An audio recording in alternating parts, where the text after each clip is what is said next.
I'm a big outdoorsman, so I hunt and fish, I play golf, I play hockey, love to cut wood. I'm just active doing all sorts of stuff outdoors.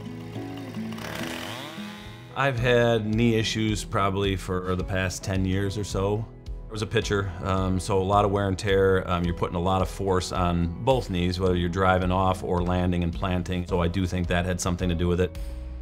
Pain, walking up and down inclines and stairs, you constantly thought about it because you were stiff, grinding, and it was just, somewhat of an annoyance for work. I'm out in the field seeing people and clients. Certainly, it was bothersome. Kurt's in his young 50s. He used to play professional baseball, and that total of athletics all his life added up over the years, where he had loss of cartilage on the inside portion of his bone, where anti-inflammatory medicines and injections were not controlling his pain long term. We had kind of conversations about partial and total knee replacement. Majority of his wear is on the inside portion of his knee. However, he also had, under his kneecap, the second compartment had significant arthritis as well, and the option was to move forward with total knee replacement done through Mako Robotic system.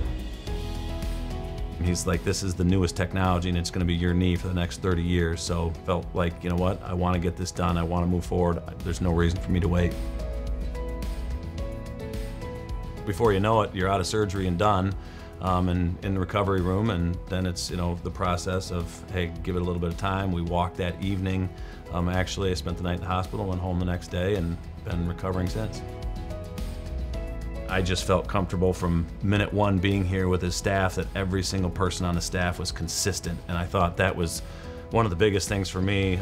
Everybody knew exactly what I was going to go through, where I should be at certain points in time to take these precautions, wearing a mask, temperature-wise, who you're around beforehand. They were very strict about how they were approaching it, and I felt very safe.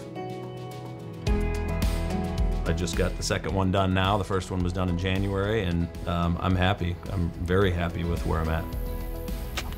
And I've just felt good about it, and don't ever feel like I'm in a compromised position where this knee is gonna fail or not work like my original knee. It's better than that now because I'm able to do it without pain, so I feel much more comfortable with where I'm at with this one, and I feel like this second knee will be in the same spot here within a month or so.